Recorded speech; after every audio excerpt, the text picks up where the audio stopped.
Mumma ejuma enkoma youth na youth ni yebre ye nhuso we ba odemeya mamosei we ba odemeya mamosei we ba odemeya mamosei no kura e ba ko pe o ka no kura nso a yesi ka no kura na ntwa otin fi so eno ni yese ubetwa nkontompo amede twa otin fi so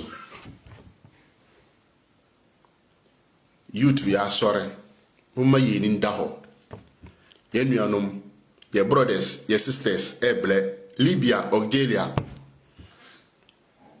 munhwe sana kurono eko munhwe sana ye dia manfo ko gu desert so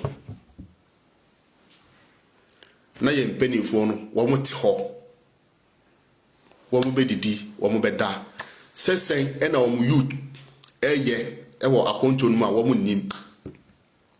mini omi enu ye bisa ye ho se adentre se man bansa se bansa abatu on so a wo mu koye maame no so wo mu koye papa no so wo mu koye brothers na wo mu ofie no so se wo mu koto abanfa mo sebi esan se ye maame no mo so wo mu nim nye ekoso ewo akonto mu ntino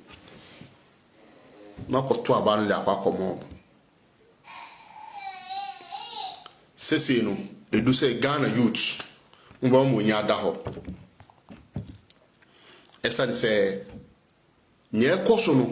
emu enye kura emu ye nyu hwe Libya hwe Algeria sese Libya yeguso e deporto Algeria yeguso e deporto uwo edwum sese nkora ne aba ba chew e wedwum ho se ko deporto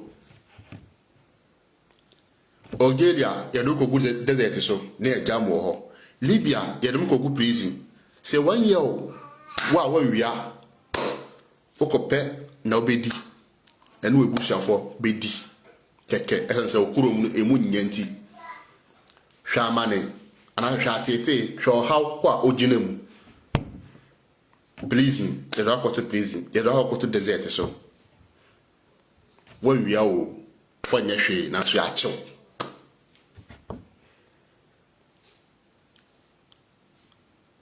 na sa ne pe sore se oka musa denti na waka hwensuo so koronu nkon yenti amanfo na munsuo so na wua na omu banso na omu ba hwe Libya hwe Algeria ense dika ka tem se na ekoso amaman so no na ye de bebere mo ntina aka kire msese mu pese mu hu a mumbo sisi Nazif TV na subscribe na chema adofo no mu hu ne ekoso ewo aman anase ne ekoso ewo oman Ghana mu se ne ekoso no anu enyan se ye won penifo anase etisika so okomode oba abrochire mu ha emu entesa wo mu ayo mu kuro ni nyi entina ama se nipa utimi bemu wia ni ama wo freedom embra no so no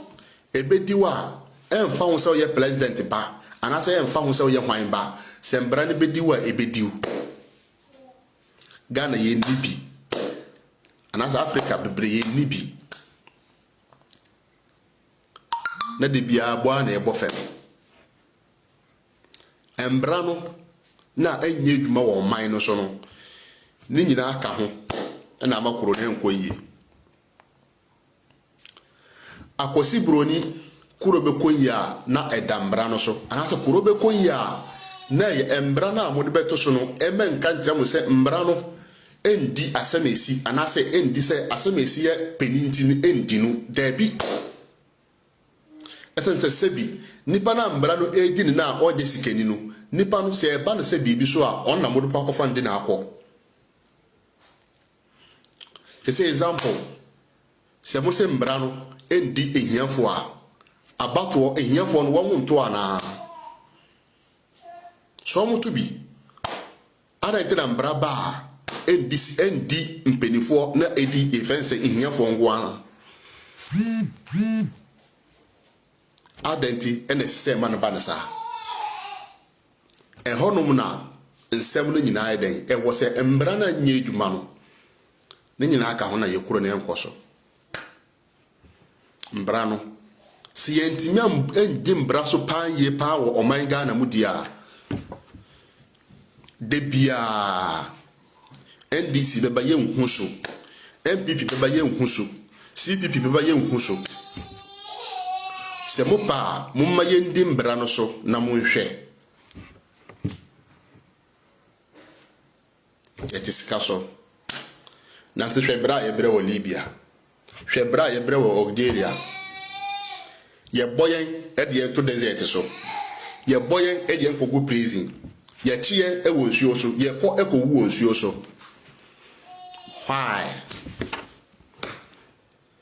why na ite man banisa Libya ebisiye obia be fa ne kuromfo Ghana fo nkwa de yante ho hwe Mali be fa ni die Sudan be fa ni die Burkina be fa ni die Korbe bele be fa mon krofo de koye Pato manga na ye hu so Hey asemu ye wa asembo no papa Nti esere Ghana mpenifo Muntutu nyema yi emfa maye na ye bre ewo akontio no ye nuanu bre ewo Libya ye nuanu bre ewo Algeria se ukomu na so ukohu a se obi fi ho anase ye si dan champion so me ka tem se we wu a ye ndi na chinge why se kobi efinso me ka se dan cheme wu a ye ndi na chinge ya fem ye hu ya tie de nsanso asom ye hu ye koso entina ma se ye ka na se obi tirechire na so kase asemesi wono krampo no anentina mo kase tie ampenifo na mi di nipa no hu yawo hwe abrochire mu ha wa ba fo plane e di aba no wa nkwa akontuo mu minu mi yemfa Libya yemfa desert so aga desert no so na yembra bedu Libya ansa na ba bedu Libya mu kurampo na obi fi Libya mu no wo samba nkrofa wa mu kasei no kore na wo mu ka selfa plane edu tukwan a aso e untu kwan fa desert so aga des na hwe ohonum ewia ya bia na desert aga desert no so na faso na bra na se uwie obedu Libya mo na so behu sa na Libya living no city a se bloggers nto na se omo ka se ye man enkon ya ye ndi na dem ye nkasa enti ya no esense ye hu ya som ya ten so uwie ansa na obefa nsuo no so no mino mie no ye mbisa ye hu se nsuo no mu no be kwa nsuo na no ejina na nanso ye de boat atoso sem we ni paten we ni pa 20 de ma atoso 100 200 de ma guso sem nko se wuo se nkwam na se nyame aye wa dom ma wetimi efi boat we mu a na se obe ka no kora na se nipa no so wonte a ese ono ara nti enuan mo mpenifo anase ye Ghana mpenifo ye besra mo se mo be ye o man ni yi ede amamo ese Libya ni Algeria mo hwe na kosokoso ho na mo ntini so sa problem fa maye na ye hu nto ye se mo wi a na mo ra koye man Ghana so na mo etimi ebie ndwuma mu e da ma yen youth ama etimi aye ye aye wa kontu mu ebi wo ha okura nsa na dwuma ho pa na so okodu fia sika wan for de be ye dwuma anke weta ba se company akese kura mpo no a yebetime bie yewa akonto mu yewo yensa na adwuma rough bruta na so ekodu Ghana hwan na ebeboa ya mai da ye adwuma eni ni asem no hwan na ebeboa ye se nfa nye adwuma company akese hwan na ebeboa se nfa nye adwuma nti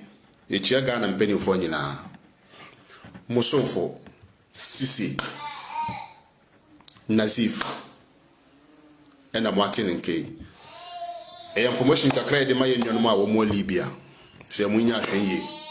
se buso a deport but deport na deport wo mo amoache wo nsuo so ansa afena yede mu a ya sese wo abonte no yede wo kwakogum se tamben ena mbenya wo ho kwan akasa wo be deport wo mo nso a yentimi nyame aduna se na ebesi e wo ho bia no yede bebre mu yakra mu Musonfo Sisi Nazif so person hu ne akoso nyina awura YouTube na boss Sisi Nazif nyame aduma obehu ne akoso nyina yakra mu bye.